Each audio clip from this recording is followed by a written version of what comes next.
Good morning. Today is May 26th.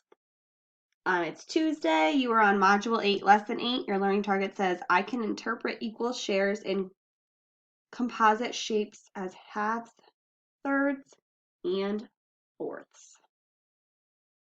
So here we go. Kind of like extra practice from yesterday. Just we're going to do it a little bit different. So I drew these shapes on the board. And what we're going to ask ourselves is, what shape is half of a rhombus? So what I'm going to do is split this in half with a dotted line just so you can see. And the shape that you see is a triangle. And we'll shade that in just a little bit so you can still see the rest of it.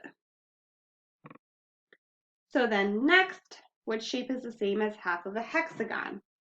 So if you split this shape in half, just like we did before, you can shade it in.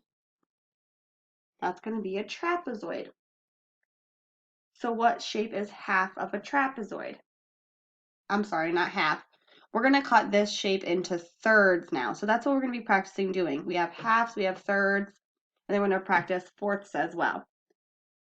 So in order to cut this shape, you're going to cut it like this. And then you're going to come down like this.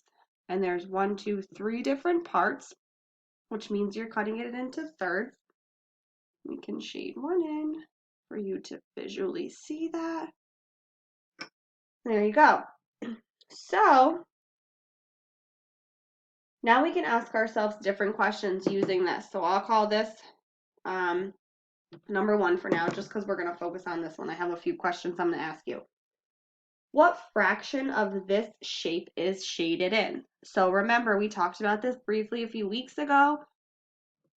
You have a numerator, which is your number on top, and a denominator, which is your number on the bottom. The denominator is how many parts you have total. So total, you have 1, 2, 3 parts, or that's your thirds. And then the numerator is how many parts are shaded in. So you have 1 shaded in. So right now, your fraction is 1/3.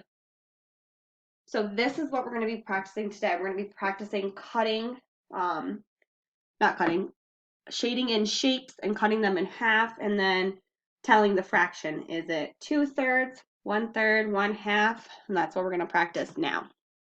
So just as practice, we'll do these ones together, and then I'll draw other ones for you ladies to practice at home. So what you're asking yourself is, you're looking at how many are colored in, and then how many do I have total? So this fraction, well, you have 2 colored in, 1, 2, so that is your numerator. That goes on the top of your fraction, and then your denominator is how many parts you have all together. You have 1, 2, 3 parts all together. So we read this number as 2/3. Next, number 2, how many parts do you have colored in? You have 1 part colored in. How many parts do you have all together? You have 2 parts all together, so it's 1/2. For the last one, how many parts are colored in? There's 1, 2, 3 parts colored in. And then how many parts are all together in this shape? So all together we have 1, 2, 3, 4 parts. So 3/4 is how you read this. I'm going to draw a few more so you ladies can practice shading them and writing them. Hold on. All right, so you're going to draw these down in your notebooks. I definitely want you to draw them. I think that's going to be a good idea to help you practice coloring in and shading in your objects and counting how many parts there are. So definitely draw it out and then go back and count. Remember, how many total parts do you have? That's your denominator or your bottom number. And then how many parts are colored in is going to be your numerator, your top number. Practice that. If you need extra practice, you can always draw more on your piece of paper, or you could go on Zern and practice.